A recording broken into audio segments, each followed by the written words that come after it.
Oke, bismillahirrahmanirrahim. Assalamualaikum warahmatullahi wabarakatuh. Kami dari kelompok 6Q1 akan mempresentasikan mengenai pengelolaan keuangan efektif pada PT Agro Jaya Sentosa. Boleh di next. Ini ada angkatan kelompok kami, ada Dasya, ada Sani, ada Abdul, ada Rangga, ada Isma.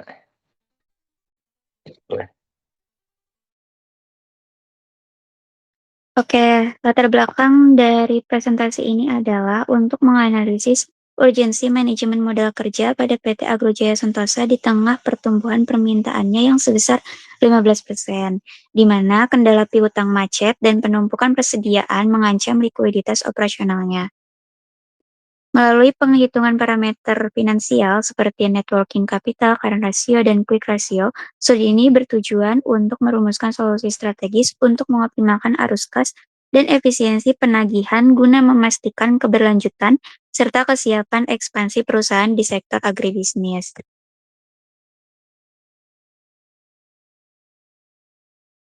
Yang pertama ada analisis posisi kas dan juga modal kerja.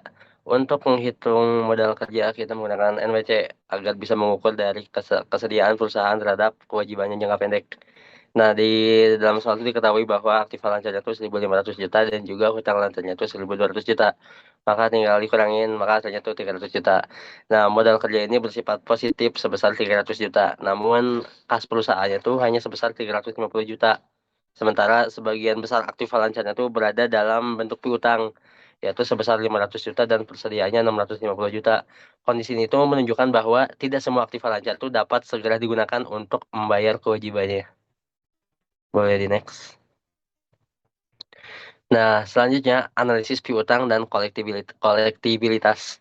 Nah, kan tadi disebutin bahwa nilai piutangnya itu 500 juta. Nah, apa sih yang menjadi penyebab piutang 500 juta itu? Yang pertama menjadi masalah utamanya itu adalah terjadi penumpukan karena pelanggannya itu tidak membayar secara tepat waktu. Nah, beberapa penyebabnya di antara lain adalah kebijakan kreditnya yang terlalu longgar, terus juga evaluasi kemampuan bayar pelanggan ini kurang ketat gitu. Kayak pelanggan yang belum mampu bayar tapi bisa bayar dalam bentuk piutang. Terus juga sistem penagihannya tuh belum terlalu efektif. Nah, dampak terhadap arus kasnya tuh arus kas masuknya jadi lambat karena utang piutang yang harusnya kita dapat secara tepat waktu tuh jadi lebih lama. Terus juga perusahaannya tuh kesulitan untuk memenuhi kewajiban jangka pendek karena tidak ada pemasukan itu. Nah, risikonya untuk perusahaan adalah potensi piutangnya tuh tidak tertagih dan juga stabilitas keuangan perusahaannya itu dapat terganggu. Kemudian untuk upaya perbaikan dari piutang yang menumpuk itu bisa dengan menetapkan kebijakan kredit yang lebih selektif, juga memperkuat sistem penagihan serta melakukan monitoring umur piutang. Oh ya, di next.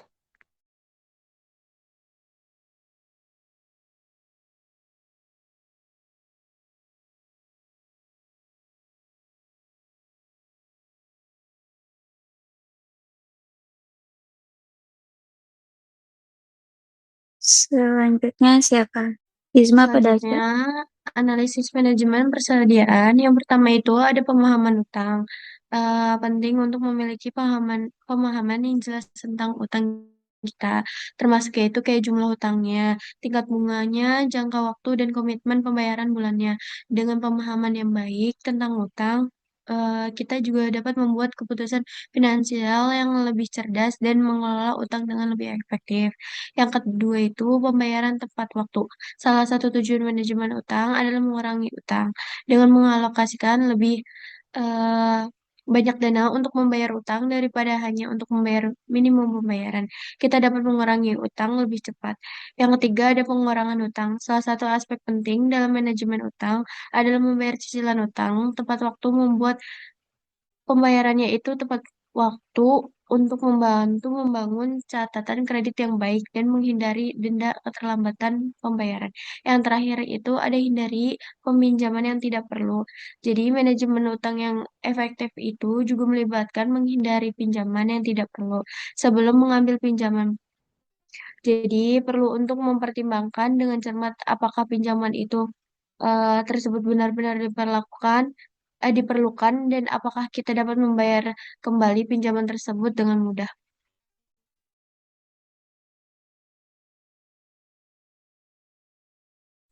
Selanjutnya ada perhitungan modal kerja bersih. Jadi modal kerja bersih itu rumusnya ada NWC sama dengan aktiva lancar dikurang hutang lancar. Nah, yang dimana aktiva lancarnya itu 1,500 juta dan hutang lancarnya 1,200 juta. Jadi tinggal dikurang aja jadi 1.500 juta dikurang 1.200 juta itu hasilnya 300 juta.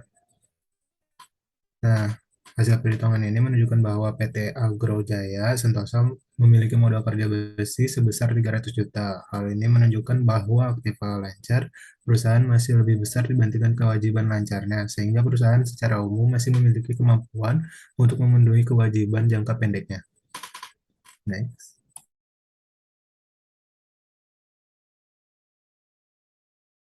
Oke, selanjutnya di sini ada analisis rasio likuiditas dan interpretasi hasilnya. Nah, jadi di soal itu terdapat ketentuan kas dan setara kasnya itu 350 juta, piutang usahanya 500 juta, persediaannya 650 juta, total aktiva lancarnya 1,5 juta, total hutang lancarnya 1.200 juta. Di sini ada perhitungan current ratio, yaitu membagi total aktiva lancar dengan total hutang lancar. Yang dimana 1.500 juta dibagi 1.200 juta itu sama dengan 1,25. Artinya setiap satu hutang dapat dijamin oleh 1,25 aset lancar.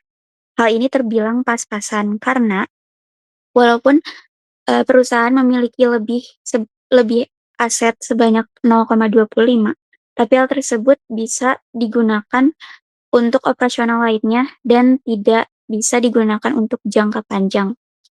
Lalu selanjutnya ada quick ratio, yaitu 1.500 dikurangi 650 juta dibagi 1.200 juta, hasilnya 0,71. Artinya, tanpa menjual stok perusahaan hanya mampu membayar 71% dari hutangnya. Nah, kondisi ini tuh menginterpretasikan bahwa perusahaan itu gagal bayar hutang jika hanya mengandalkan aset liquidnya yaitu kas dan piutang. Karena aset sendiri itu perusahaan terbilang mati di gudang. Karena 43% modal kerja atau 650 jutanya itu terjebak dalam persediaan dan perputaran kasnya itu tidak lancar. Yang dimana jika ingin menjalankan operasional selanjutnya, perusahaan akan kesulitan. Walaupun perusahaan ini memiliki permintaan yang naik sebesar 15%, namun mengalami kehabisan napas karena terbilang modalnya itu macet dan terhambat di persediaan yang menumpuk di gudang. Next. Dan selanjutnya ini ada strategi efisiensi jangka pendek. Strategi efisiensi jangka pendek itu perlu dilakukan untuk memperbaiki kondisi likuiditas perusahaan dalam waktu yang relatif cepat agar kegiatan operasional dapat berjalan dengan lancar. Nah, yang pertama itu caranya dengan menerapkan penagihan piutang lebih agresif. Jadi, perusahaan ini lebih sering untuk mengingatkan pelanggan yang memiliki hutang bisa juga dengan memberikan diskon pembayaran lebih awal agar pelanggan membayar lebih cepat. Jadi semisal ada pelanggan yang membayar piutang lebih cepat, itu tuh bisa dilakukan dengan memotong bunga dari hutangnya. Lalu yang kedua ini mengurangi persediaan yang berlebih dengan menyesuaikan jumlah produksi dengan permintaan pasar. Nah, dengan pengendalian persediaan yang baik, ini dapat menekan biaya penyimpanan dan meningkatkan efisiensi modal kerja.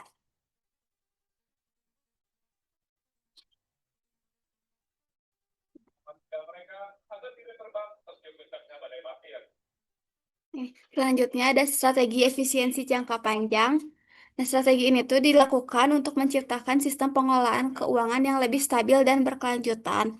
Yang pertama dengan menerapkan sistem just in time. Nah, ini tuh agar bahan baku baku yang tersedia itu sesuai dengan kebutuhan produksi sehingga tidak terjadi penumpukan persediaan di gudang. Jadi semisal mau produksi itu sesuai dengan kebutuhan. Kalau misal di gudang masih ada berarti dia nggak mesen dulu untuk kebutuhan produksinya. Jadi memaksimalkan yang ada dulu. Lalu yang kedua itu menjalin kerjasama yang lebih baik dengan pemasok agar pengiriman bahan bakunya itu dapat dilakukan secara bertahap sesuai dengan jadwal produksi. Nah, dengan melakukan negosiasi ulang jadwal pembayaran hutang kepada pemasok, sehingga perusahaan memiliki waktu lebih panjang dalam mengelola arus kasnya. Oke, next.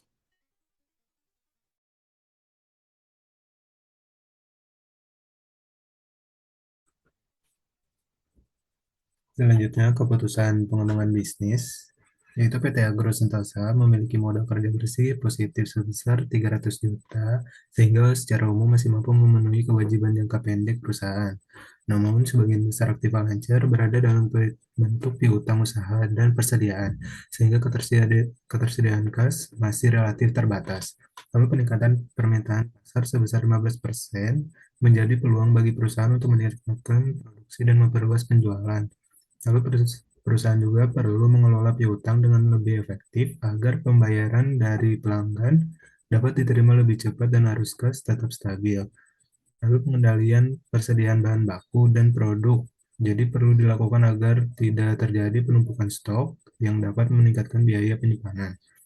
Yang terakhir, dengan mengelola modal kerja yang lebih efisien, perusahaan dapat mendukung peningkatan produksi, menjaga stabilitas keuangan, serta memanfaatkan peluang pertumbuhan pasar secara optimal.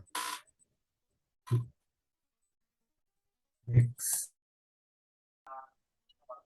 Selanjutnya, di sini ada simpulan dan saran dari yang sudah kita analisis atau presentasikan. Jadi di PT Agro Jaya Santos itu mengalami krisis likuiditas karena 43,3%-nya yang tadi dijelaskan oleh Dasya itu aset lancarnya tertahan pada persediaan senilai 650 juta rupiah dengan hutang lancar sebesar 1.200 juta atau sekitar 1,2 miliar dan quick ratio-nya hanya 0,71. Perusahaan terbukti tidak mampu melunasi kewajiban jangka pendeknya secara instan. Manajemen harus segera mempercepat penagihan piutang dan mengefisienkan stok gudang untuk memperbaiki arus kas operasional. Jadi dari saran kami, eh, yang pertama itu percepatan piutang, memberikan diskon pembayaran awal atau cash diskon untuk mempercepat aliran kas masuk. Yang kedua, efisiensi stok, menerapkan sistem just in time atau JIT untuk mengurangi penumpukan barang dan biaya gudang. Yang ketiga itu ada negosiasi hutang. Jadi, mengatur ulang semua jadwal pembayaran ke pemasoknya untuk meringankan beban likuiditas. Yang keempat ada seleksi kredit. Jadi, semuanya itu harus memperkerat syarat kredit pelangganan baru dengan prinsip 5C guna mencegah piutang macet. Yang terakhir itu sinkronisasi produksi. Jadi, semuanya itu harus menyesuaikan volumenya, produksinya dengan proyeksi permintaan pasar agar tidak terjadi overstock.